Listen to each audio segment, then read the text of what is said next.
is Willow Neel. I'm originally from Wamego, Kansas, and if you don't know where that is, it's about 15 minutes away from here. And my dad currently lives in Wamego, and my mom lives in Manhattan, and I currently live in my own apartment in Manhattan, Kansas, which is just 2 minutes from campus. It's really nice.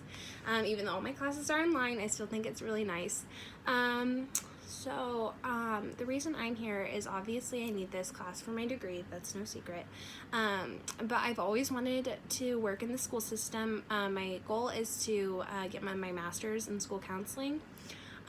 So I've always been super passionate about school and just all kinds of stuff, but this class specifically, I knew I would be so excited for it because I love literature. I love all kinds of stuff that has to do with English. Like, that's always been my favorite subject. I've always really liked just like how you can, you know, put your own things into words. It's just awesome.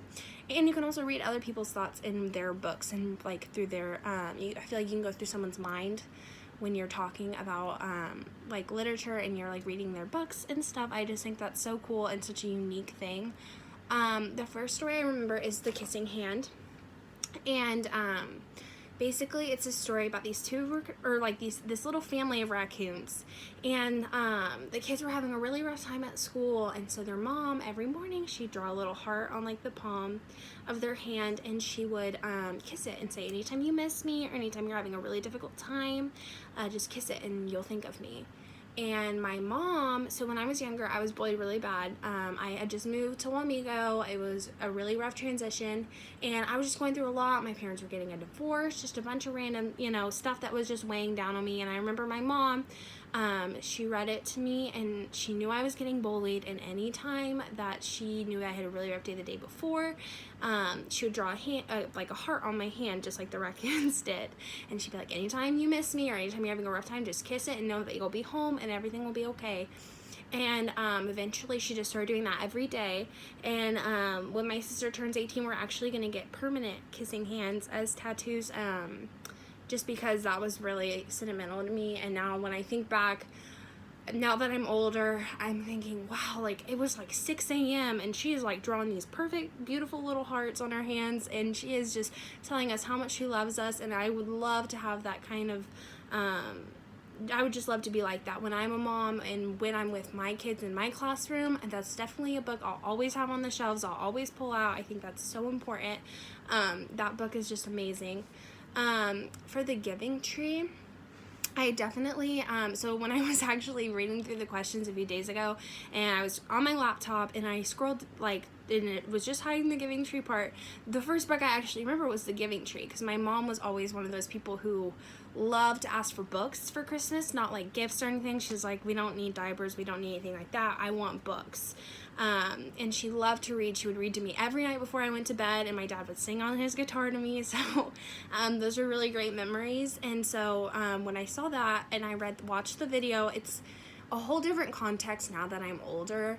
I definitely believe that, I think that it just plays into the idea that nature gives and man takes. I definitely believe in that, and I don't necessarily believe that nature wants to give everything, because one day it'll all be gone. And I definitely, like, after watching through with an adult's perspective, I remember those feelings. It was very nostalgic to read it again, but like I remember the feeling of just like, oh, I love this book. Like, I would always pick out that book. But now it's like, it's actually really sad, because the tree, like the boy didn't really do much for her. And then when he was young, he would like swing from her branches. And I think it is the human way to think, oh, well, he swung from her branches, so he gets, you know, she owes him something. But then again, she allowed him to swing from her branches. So now that I'm older, I'm like, oh, she doesn't owe him anything. And I think it definitely coincides with the idea that man takes a lot from nature until there's nothing left. And he just, you know, he even just sat on her, and with the pictures and the words, the juxtaposition is just, it's crazy, because it's like when you were talking about how it's the boy and they kept saying the boy, I think it's because they want us to picture the boy when he was young and stuff, and like was doing her a service, and so it justifies it, it makes it okay.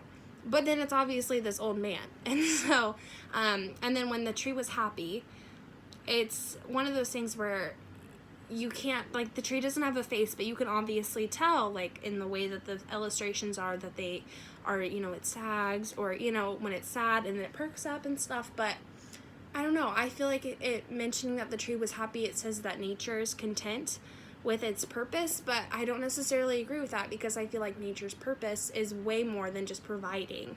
And so that was really eye-opening to read that now that I'm older, from a whole different perspective, and actually analyze it than just like go to bed to it. So but I'm very excited for this class. I'm a huge nerd, so I really love all kinds of stuff. I'm very nostalgic, so hopefully we get to read more books like that. But I love the idea of incorporating books, everything into your classroom. I think that's so awesome. So I'm very excited for this class, and I'm excited to see where it takes us. So thank you so much.